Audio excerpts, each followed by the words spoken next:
Mes amis, bonjour.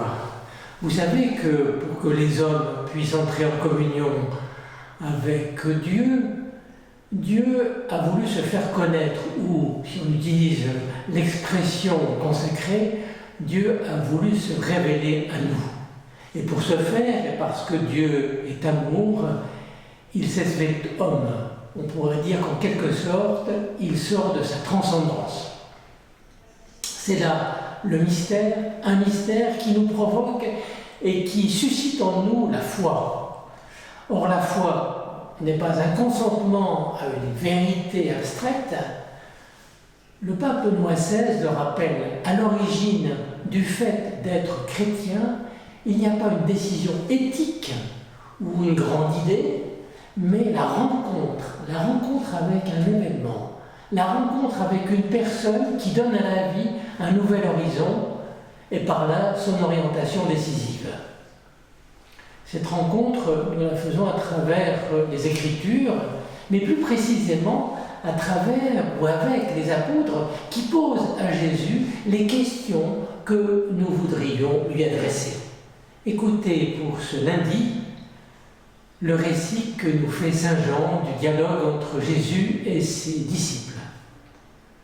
En ce temps-là, Jésus disait à ses disciples, « Celui qui reçoit mes commandements et les garde, c'est celui-là qui m'aime. Et celui qui m'aime sera aimé de mon Père, moi aussi je l'aimerai et je me manifesterai à lui. » Alors Jude, non pas Judas l'Iscariote, lui demanda, « Seigneur, mais que se passe-t-il? Est-ce à nous que tu vas te manifester et non pas au monde ?» Jésus lui répondit, « Si quelqu'un m'aime, il gardera ma parole. Mon Père l'aimera, nous viendrons chez lui, et chez lui nous ferons une demeure. Celui qui ne m'aime pas ne garde pas mes paroles. Or la parole que vous entendez n'est pas de moi, elle est du Père qui m'a envoyé. Je vous parle ainsi tant que je demeure avec vous.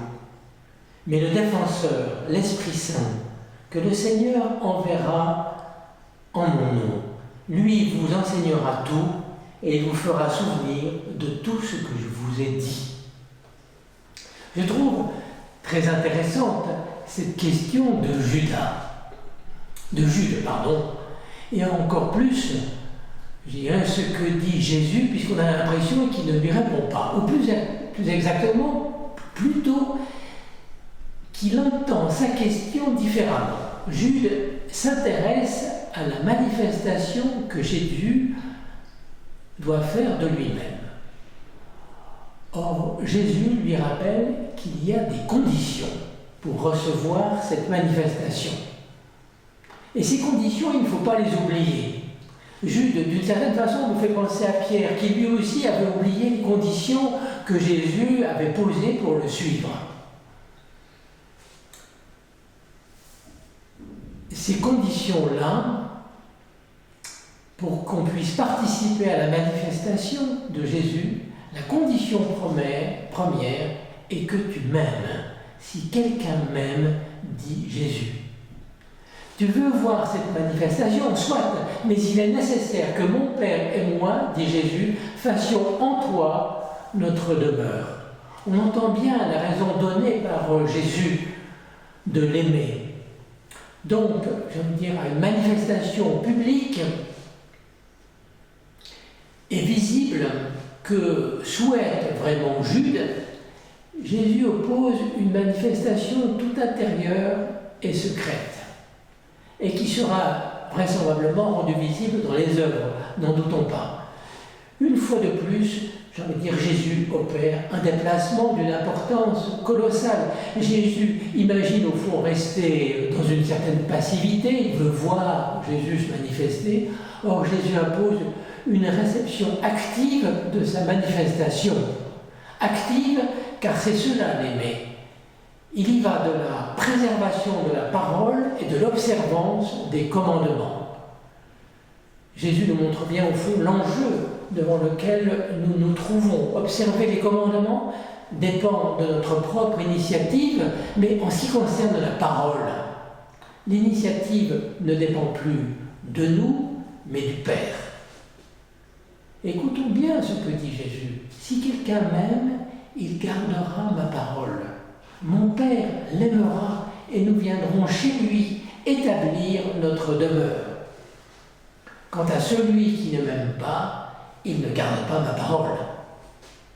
Donc le propos de Jésus se centre autour de la parole, parole au fond que l'on peut garder ou à l'inverse que l'on peut oublier. Et si cette parole au fond est transmise aux disciples directement par Jésus dans l'Évangile, ça va être grâce au Paraclet qu'elle sera entretenue dans leur mémoire. Lui, l'Esprit Saint, que le Père enverra en mon nom, lui vous enseignera tout et il vous fera souvenir de tout ce que je vous ai dit. Vous savez, on a là une très belle interprétation simple et très ajustée de ce qu'est le sacrement de la confirmation. Je ne vais pas vous faire un cours sur ce sacrement, mais vous le savez tout aussi bien que moi, il est souvent présenté comme un accroissement de la grâce qui nous arme pour aller témoigner du Christ dans le monde. On pourrait dire que d'une certaine façon, il y a un aspect de militance, et nous devons d'ailleurs à un certain Faust de Ries d'avoir cette compréhension du sacrement. Il a fait une homélie à la Pentecôte qui a retenu vraiment toutes nos attentions. Or, la confirmation vient déployer en fait la phase du baptême qui est tournée vers l'Esprit Saint. Une phase double, ecclésiale et spirituelle. Phase ecclésiale, elle nous tourne vers notre rôle dans l'Église et donc vers notre mission d'être témoin. Mais phase spirituelle, elle nous tourne vers le combat que nous avons à mener pour produire les fruits de l'Esprit qui sont, vous le savez, amour, joie, paix, patience, douceur, maîtrise de soi. Relisez Saint Paul aux Galates au chapitre 5 et vous trouverez effectivement les fruits de l'Esprit. D'où l'importance de bien entendre aujourd'hui les propos de Jésus. Si quelqu'un m'aime, mon Père l'aimera et nous ferons chez lui notre demeure. Donc pour toujours, Dieu élit domicile dans le cœur de celui qui aime. C'est là que Dieu se cherche et se trouve. L'amour n'a pas d'autre lieu pour s'accomplir que, au fond, nos gestes démunis de femmes et d'hommes que nous tentons d'aimer, mais dans ces vies confuses encore, s'effectue. Et c'est ça qui est absolument prodigieux. Déjà, la grande geste de Dieu. Pour terminer ce temps de prière, je vous propose de chanter simplement avec moi le Notre Père. Car le temps que nous vivons est celui d'une Église qui humblement dit à travers, je disais, ces gestes démunis que nous avons, que ton règne vienne.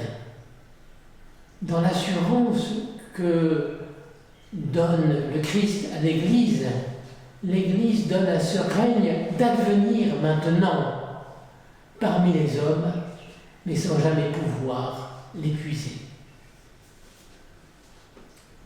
Donc si quelqu'un m'aime, dit Jésus, alors mon Père et moi, nous viendrons demeurer en lui.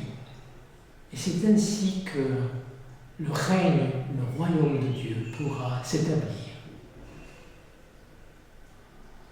Notre Père, qui es aux cieux, que ton nom soit sanctifié, que ton règne vienne, que ta volonté soit faite sur la terre comme au ciel. Donne-nous aujourd'hui notre pain de ce jour. Pardonne